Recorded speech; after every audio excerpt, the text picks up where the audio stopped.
Alright, so welcome to this video on how to repair a tailgate with a dent in it. But basically, this guy has backed into his receiver hitch for his boat. So we started body working it out. But to do that, I took all my emblems off. So I took this one off, I took my tailgate handle off, I took this emblem off, and I took this emblem off here, and then I took the emblem off here. And then I took the plastic piece, this piece right here, off the top of the tailgate. And then what I've done so far is I've taken this pick through the bottom of here, and these two holes here, which is pretty close to that dent, and then out here, which is about the edge of this dent, with a couple of different picks and pry bars to work it up. And you can see from here to here looks pretty good. I mean, our dent was out to here and then out to here, and I've been working my way in. Stud gun. Basically what this thing is, I bought this thing a couple years ago and it's been a really great investment. So basically this guy goes into here just like that. So we can see right here, there's gonna be another bow spot. So hit that, hit the trigger, just like that, and it's welded in place now. All right, then just use this puller here that slides over the studs.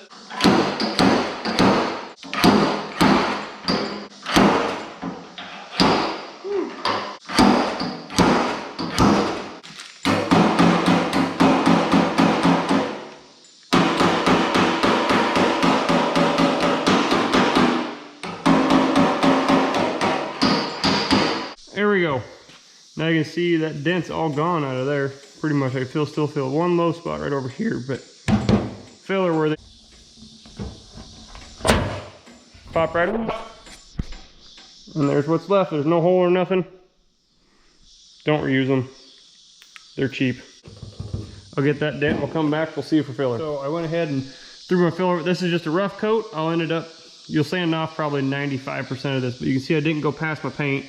You can see where I sanded or took my 60 grit grinder all the way across the edge of there. So we're not going over any of our actual paint. It's all on bare metal. Alright, so I forgot to record after I put my first coat down, but I figured I'd show you what I got going on now. Now I got my long block out with some 80 grit. Hopefully after this we'll get it close enough that we'll be able to just put a skim coat over it, and then we should be good to go. So I'll get to it. Alright, second coat is done, sanded down. I know it looks like there's a lot of filler there, but a lot of it is very thin. I had one high spot here. You can see I hit it down a little bit. But another thing glaze coat is used for is if you can see all these little pinholes across here. Now I mix on an actual mixing board, and I'm not stirring it like an idiot, but it does happen. You can see them all here, just air bubbles get trapped. We're gonna put our glaze coat over, and sorry about the background noise, Dozer Man's taking out. He took out a big tree we have right here. He's out there digging a hole because he's gonna throw this building in it because it's in very sad shape and it needs to go away. But I thought I'd show you why you don't have a wood stove where you sand. All I'm gonna do is I'm gonna grab a handful of filler. No, when you're doing this or painting do the same thing. You can stand there and hold the lighter to it until it goes out. Won't do anything. All that dust in the air and the paint fumes in the air is what ignites it, not that. I'll get her glazed, get her sanded, and bring you back. Alright guys, welcome back to the painting of our tailgate here. I haven't been keeping very good track of it. I've been doing a few other things here and there, so I've only been messing with this part-time. I figured I'd show you where we're at. Real quick, we laid down our sealer. We put our primer down, sanded our primer down. This is our sealer right here. It's all dry now. This time we are using a chroma base, and it is a blue flame metallic effect. Use it from 9 to 16. It's your chroma base, and it mixes 1 to 1. Again, sorry for not doing a very good job recording everything on here. And this little guy right here, I think was $160 for this one pint. This guy was another $40, so we're looking at $200 just in material and color alone. Without clear, without sealer, without primer, without anything else. So if you want to know why it costs so much to fix your car next time, that's why. But I'm gonna go ahead and spray this. I'm gonna set you guys down. I'll bring it back after I paint this first coat on and we'll see what it looks like. All right, we just got our first coat of color on, and we painted up. You can see our line right across there. That's just where our sealer was. You can see it looks kind of blotchy. That's just the first coat. We didn't put it on very heavy. It's about a medium coat. You still see some of it coming through, but that's a good first coat. The second coat will go out a little bit further. And the third coat we'll just try and take over. The second coat will probably get most of it. Third coat will go around, make sure we got a nice even coat over everything, and then we'll get ready for clear. But there's first coat, and you see no more dent. So we'll get to the second one. All right, our second coat is down. You can kind of see how it laid out. We did end up painting all the way up on our second coat all the way across. It was looking good down here. Coat number 3 is down, and everything looks good. There's no splotchy areas, there's no dry areas, there's no dirt anywhere that needs nibbed out.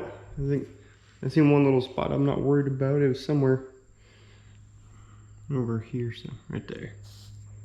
Can't hardly see it. Nobody's gonna notice that. It's on a tailgate anyway, but you can see everything turned out.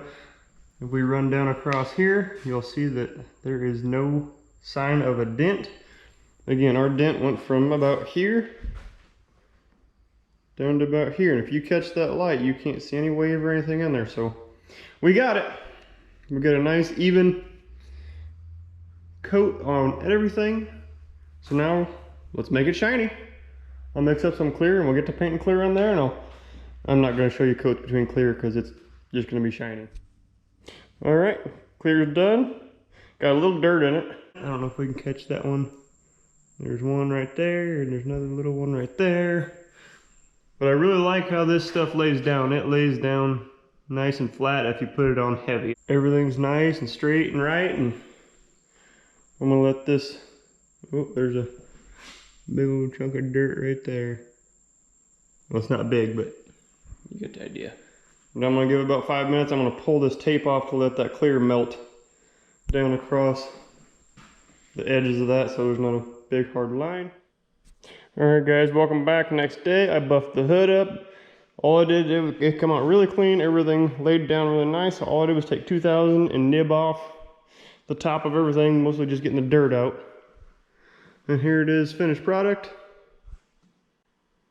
Don't mind the bathtub. We had a party the other night and we just filled that with beer and ice. And then it drifts down into the drain. Once it comes out of the drain of the tub, it drifts down in the drain and goes right out. So no cleanup involved. There's a tip for you if you need one. But we got it all cleaned up. I just getting ready to put my badges back on. They don't want the dealership emblem was here and the Flex Fuel emblem was here. They don't want those on. All they want on is where they have to, is where the Ford is and where the F-150 goes. Double-sided tape stick to the back emblems. This one does have clips, but it did have tape, so we're gonna put the tape back on.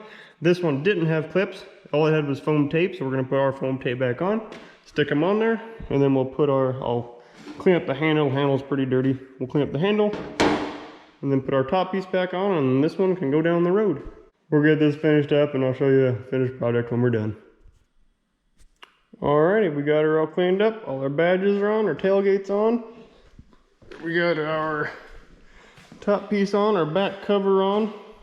Bolts are all tight. Our lock cylinder is put back in place. And then we went and took some undercoat and sprayed up into the back side of there because we had our stud gun on there, and we made those heat marks which took our zinc coating or factory e-coat off the back side of there. So we went and got that so it doesn't rust from the back side, and then pop that filler out underneath, which is a thing a lot of people do, is they don't do that. So what we did is we went in where we took our pry bars in and squirted some up as best as we could. I think I can't see anything I missed up under right here.